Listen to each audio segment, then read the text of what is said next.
In the quiet corners of my mind, where thoughts swirl like autumn leaves caught in a gentle breeze, I often find myself drawn to the concept of chanting and mantras in Buddhism. It's a practice that transcends mere words, weaving a tapestry of sound and intention that resonates deep within the soul. When I first encountered these sacred utterances, I was struck by their power, the way they seem to echo through time, carrying the wisdom of centuries past into the present moment. Chanting, in its essence, is a form of meditation, a rhythmic invocation that bridges the gap between the mundane and the divine. Each syllable, each note, reverberates with purpose, inviting us to step beyond the noise of our daily lives and into a realm of clarity and peace. It's as if the act of chanting transforms the air around us, infusing it with a sacred energy that uplifts and heals. I remember the first time I chanted alongside a group, the collective vibration of our voices creating a palpable sense of unity. It was a reminder that we are not alone in our struggles, that our individual journeys are part of a larger tapestry of existence. The mantras themselves, those seemingly simple phrases, hold profound meanings. They are like keys that unlock doors to deeper understanding. One of the most revered mantras, Om Mani Padme Hum, is a perfect example. Each syllable is imbued with layers of significance, a reminder of compassion and the interconnectedness of all beings. As I recite it, I can feel the weight of its history, the countless lips that have whispered it in prayer, the hearts that have opened in its presence. It's a mantra that invites us to cultivate love and empathy, to recognize the suffering of others, and to respond with kindness. In Buddhism, the act of chanting is not merely about the words themselves, it's about the intention behind them. It's a practice of mindfulness, a way to anchor ourselves in the present moment. When I chant, I find that my mind begins to quiet, the incessant chatter that usually fills my thoughts fading away like mist in the morning sun. There's a beauty in this stillness, a clarity that allows me to connect with my true self.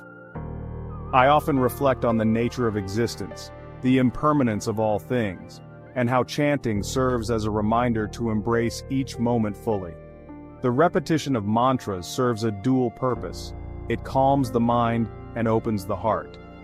As I chant, I envision the sound waves radiating outward, touching the lives of those around me. It's a form of prayer, a way to send out positive energy into the world. In a society often fraught with anxiety and division, I believe that this practice holds the potential to heal, to bridge gaps and foster understanding. Each time I recite a mantra, I feel a sense of responsibility to embody the qualities it represents, to carry that energy into my interactions with others. There's also something profoundly personal about chanting. It's an intimate dialogue with the universe, a way to express our innermost hopes and fears. In moments of despair, when the weight of the world feels unbearable, I turn to my mantras. They become my refuge, a source of strength that helps me navigate the storms of life. The sound of my own voice, intertwined with the vibrations of the universe, reminds me that I am part of something greater. It's a humbling experience, one that encourages me to release my ego and embrace the interconnectedness of all beings. As I delve deeper into the practice of chanting, I've come to appreciate the diversity of mantras. Each tradition, each lineage, has its own unique phrases and practices, yet they all share a common thread, the desire to connect with the divine. Whether it's the soothing Namo Amituofo in Pure Land Buddhism or the powerful Gate Gate Paragate in Tibetan Buddhism, each mantra serves as a portal to a different aspect of spiritual understanding. I find myself drawn to the rich tapestry of sounds, each one carrying its own energy, its own invitation to explore the depths of my being. In the digital age where distractions abound and our attention is constantly pulled in myriad directions, the practice of chanting feels like a lifeline. It anchors me in the present, grounding me in a reality that often feels fleeting. When I chant, I am reminded of the importance of slowing down, of taking a moment to breathe and connect with the essence of life. It's a practice that encourages mindfulness, a way to cultivate awareness in a world that often celebrates chaos. I've also come to understand that chanting is not always about the words. Sometimes it's about the silence that follows. After the last syllable has faded into the ether, there's a stillness that envelops me, a space where I can simply be. In those moments, I reflect on the teachings of the Buddha, the Four Noble Truths, and the Eightfold Path. And I realize that chanting is not an end in itself, but a means to deepen my understanding of these profound concepts. It's a way to embody the teachings, to integrate them into my daily life. As I explore the significance of chanting, I can't help but think about the role of community in this practice. There's something incredibly powerful about coming together with others to chant. It creates a sense of belonging, a shared purpose that transcends individual differences. In those moments, we are united by our intentions, our hopes for peace and compassion in a world that often feels fractured. I cherish those gatherings, the way our voices intertwine, creating a symphony of sound that resonates with the very fabric of existence. Chanting also serves as a reminder of the impermanence of life.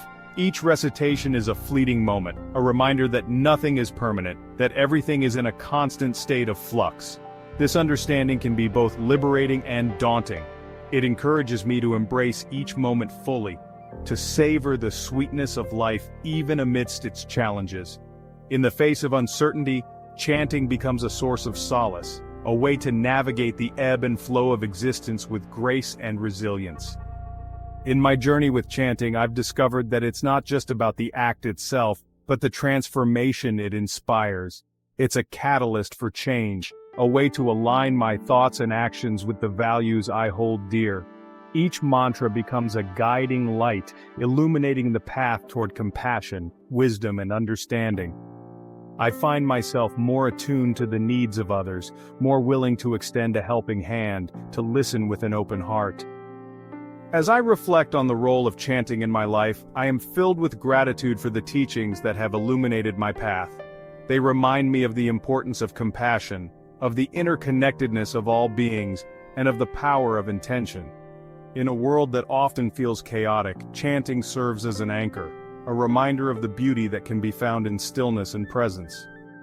Ultimately, chanting and mantras in Buddhism are not just rituals, they are expressions of our deepest truths. They invite us to explore the sacredness of life, to connect with ourselves and with others in meaningful ways. As I continue to delve into this practice, I am reminded that the journey is just as important as the destination.